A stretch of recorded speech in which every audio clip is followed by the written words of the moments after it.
કોઈ માયકા જન્મ્યા છે કેપી ઓલીના કથા સમાતે સડકમાં આવને यो दुनियाમાં કોઈ માયકા જન્મ્યા છે કેપી ઓલી फुटबॉल को पेड़ दस्ते। ये वीडियो नेपाल के पीएम केपी शर्मा ओली का था, जिन्हें जान बचाकर नेपाल से भागनी पड़ गई और वे बड़े घमंड में कह रहे थे कि केपी ओली को सड़क पर लाने वाला कोई माई का लाल पैदा ही नहीं हुआ है। प्रधानमंत्री का पद जो है नेपाल में उनका जन्मजात बाप की जागीर है और इस तरह का घमंड किसी को नहीं करना चाहिए, चाहे वो भारत के नेता हो या नेपाल के नेता हो। समय बिगड़ते देर नहीं लगती है किसी को। जैसा नेपाल में हुआ था, ये लोग भ्रष्टाचार कर रहे थे, लोगों को दबा रहे थे, आवाज़ को दबाने की कोशिश कर रहे थे और उनका हाल क्या हुआ नेपाल में आप देखे होंगे।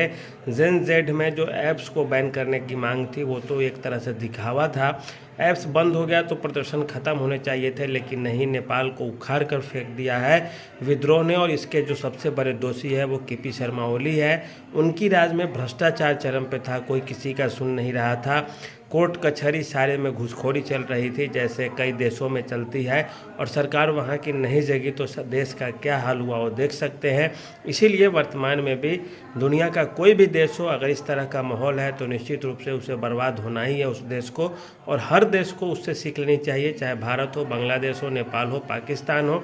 इसके अलावा घमंड ये नहीं करना चाहिए कि ये पद हमें हमेशा बना ही रहेगा।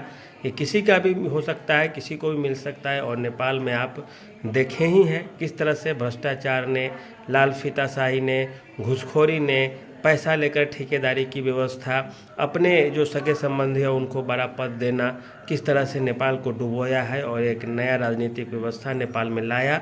नेपाल में संविधान भी थी, सेना भी थी, नेता भी थे, देश भी था, उसके दोस्त भी थे, लेकिन जब जनता सड़क पर उतरी तो कोई साथ नहीं आया और जनता सीधे सीधे व्यवस्था अपने हाथ में ले ली और व्यवस्था को बदल दिया।